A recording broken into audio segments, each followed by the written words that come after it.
Welcome guys to Plenty Plants and a House. My name is Coco. So I'm starting this new series on my channel, and today's video is about telling you guys why I chose certain plants in our garden. So our home is a newly purchased home about almost 3 years ago. When we got the house, the front yard was totally bare. There were no trees, nothing in the front yard, whereas the backyard was full of overgrown trees. We decided to renovate, got out the house and renovate it. And we thought that it would be a great idea to do the same with the garden, the front yard and the backyard. So that's a project that we took on almost 3 years ago. And now this whole place is full of trees. With this series, I want to be picking out some trees and tell you why we decided to go for those trees and the properties of those trees as well. So, yeah. So, you can see the whole back here. It's nothing like it was when we started. When we started this whole journey, there were maybe two trees or one tree. Let's jump to the story. When we started, at some point, we decided that yes, we do need privacy and we do need to block out the noise and the neighbors. So we decided to plant some arborvitaes that we chose from Home Depot. We didn't like those arborvitaes. They were small. They were just looking really bad, and that's where everything kick-started. We were like, you know what? We need to do better. So we went to a nursery. We looked at trees that we could purchase for our privacy. So we looked at green giants, arborvitae. We went with the arborvitae because they are so lush and so pretty, you know. And yeah, we bought a couple, and before you know, we start buying some more and some more and some more. We have how many do we have there? I think 34. Roughly about 40. Yeah, we have about 40 arborvitae. And let me tell you guys, it took almost those 3 years to have all of them. So we did not buy them all at once. We started like maybe with 15. I think we started with 15. So when we started, everything was going well and all. But before you know, very quickly, they started to die on us. First of all, the landscaper that we chose, they did, the guys did a very terrible job. And you could see the roots of the arborvitae sticking out. And within a couple of months, we started seeing some browning on the trees and stuff like that. So we had to dig them up and plant them again. Fast forward today, what I can tell you about these plants is that they are gorgeous, okay? They are absolutely lush and gorgeous. But occasionally, you'll be suffering with them. Like, we do have clay soil. From time to time, it will get some brownie. Right now, there's not a lot of brownie going on because I I always cut them off. I try to take better care of them, but they are always struggling. See, this is kind of okay because this is inside and it's supposed to do that. What we read online is the arborvitaes can be very low maintenance, the type of tree that you plant and just forget. But that was not our experience at all. These are new. They were planted here, I believe, in October because the first ones died on us, both of them, and then we replaced them with two other ones, and those new ones died on us as well. You know, so this is the third pair. If I can, yeah, this is the third pair, and so far they've been doing great. They almost died on us, but then I realized that there must be an issue with the ground. Like I said before, we have clay soils, so obviously the plants will struggle sometimes if we don't take the proper precautions. which we do actually. I always amend my soil before planting. So what I did with these, they are looking so lush right now. What I did was um, dig the hole way bigger so that I could amend a bigger space around the roots. And I am rigorous when it comes to fertilizing and making sure it's getting adequate water. And this one is another survivor. It almost died on me, but I did my magic and it came back. The magic pretty much is to babysit it, making sure it's getting water on the regular, fertilizing on the regular, and also very important, cutting the dead branches. Anytime you see dead branches, cut it. Cut that wound or cut the leg before the infection goes further. But anyway, that's what I did here.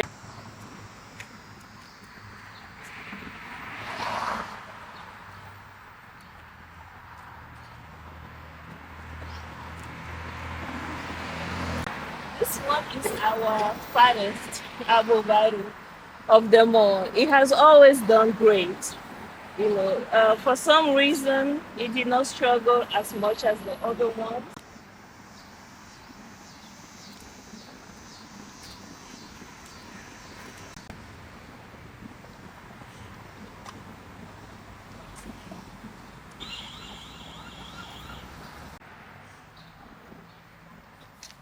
So all of this, like this,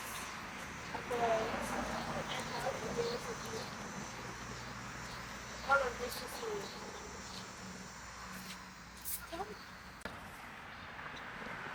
obviously arborvitaes, they love full sun.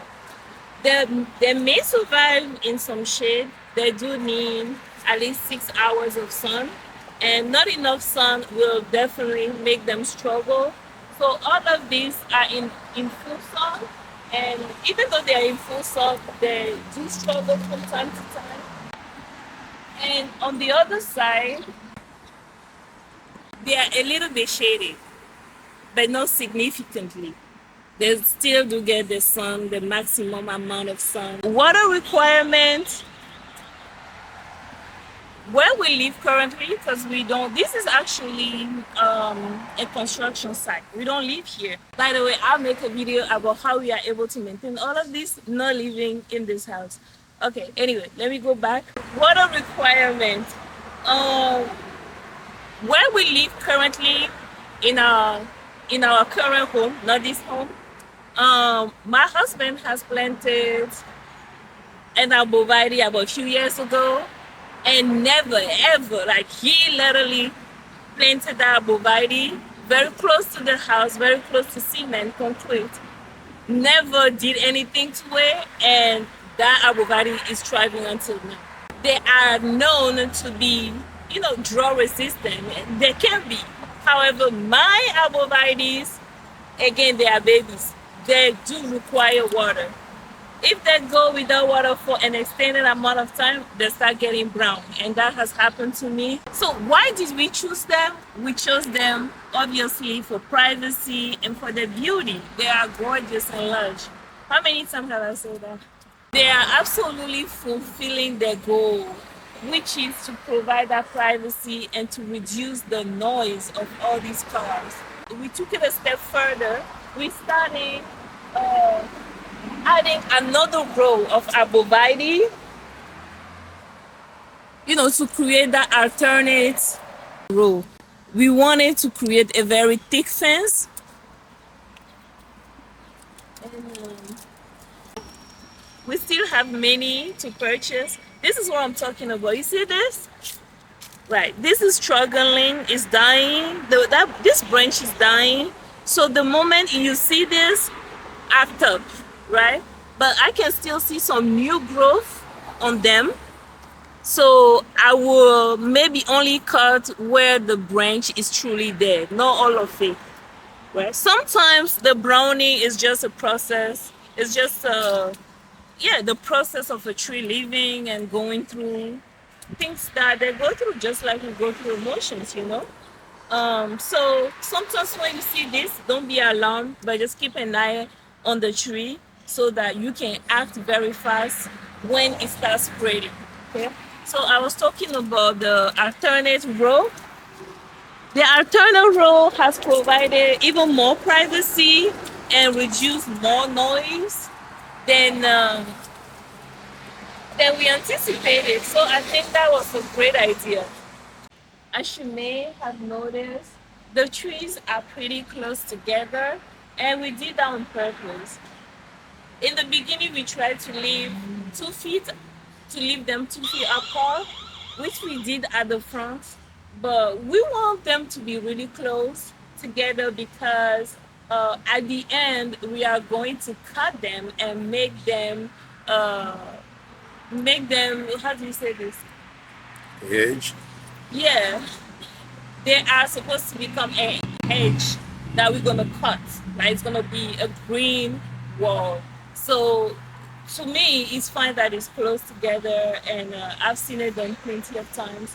I wanted to talk about this tree Arborvitae here. This right here, to me, is pretty much a testimony. You know, they were gifted to us by the nursery because they were dying, they were doing super bad. They were all bare at the bottom. They were pretty bad. And that's why we got them for free.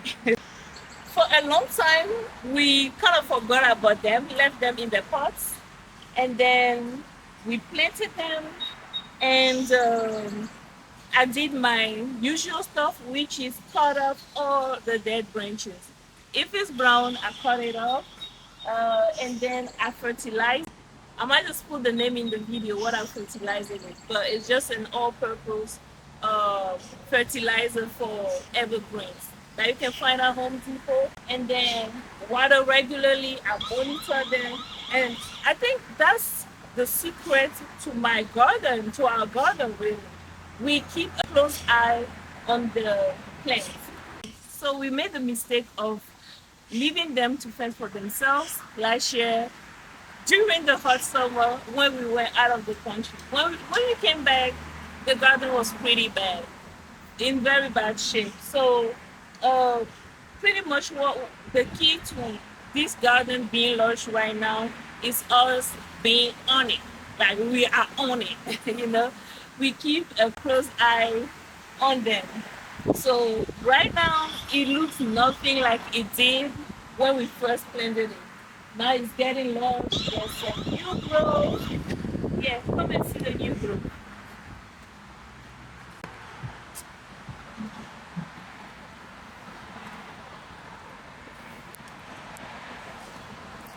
There's some new growth. It's doing really good. And I gotta be honest with you guys, this is the first time that these arborvitaes are looking so lush. Some of them, most of them, this is their second year in the garden. And whenever you plant something, give it 2 years at least, at the very least, or 3 years at least, for them to become what they are supposed to become, for them to start flourishing. And that's what we are seeing now with our arborvitae. So if you're struggling with your arborvitae, and that's why you're watching this video, know that you can still salvage it. What you need to do is just to be on it, you know, and give it what it needs. Give it a little bit more than what they advise you to do. Like give it enough water, give it enough food, give it enough attention, put it in the sun, and then let it do its thing. Okay? If it's meant to be, it will be. And if it dies anyway, then it was meant to die. One thing you can also do at times is to take it out of the ground or dig a hole next to the root so that you can look at the root and see what's going on with the root. You know, because usually when you see a tree struggling, that means that the problem has already started with the roots. So that's why you need to keep an eye on your tree so that you don't let this spray before taking action. Okay? Because by the time you start seeing problems here, the root is already dead. And once the root is dead, then that's it. So if you can, if it's possible, check the roots as well. Another thing that I wanted to mention about privacy is that they are evergreens. So during the whole year, they will be green. And I gotta be very honest with you. They are evergreen, they will stay green, they won't lose their leaves or anything. However, they might become a little bit skinnier like any other tree during the winter. But they are evergreen. So any time of the year, they keep their leaves. I'm excited to see them grow in the next seasons. I will definitely keep documenting their growth. If you are planning on getting arborvitaes, I would definitely recommend. They are evergreens, they are lush, they are gorgeous. They stay green all year long. If you have any question, just put it in the comment section and I'll do my best to answer. As you can see, we have many plants here that we are able to keep alive. So I will be able to help you somehow. At the end of the day, we are also learning as we go, but everything is coming together and this is such a fun journey. So yeah, that's it, guys. My daughter wanna say something. She was eager to talk about something. What is it? If you like this video, like and subscribe. See you next time.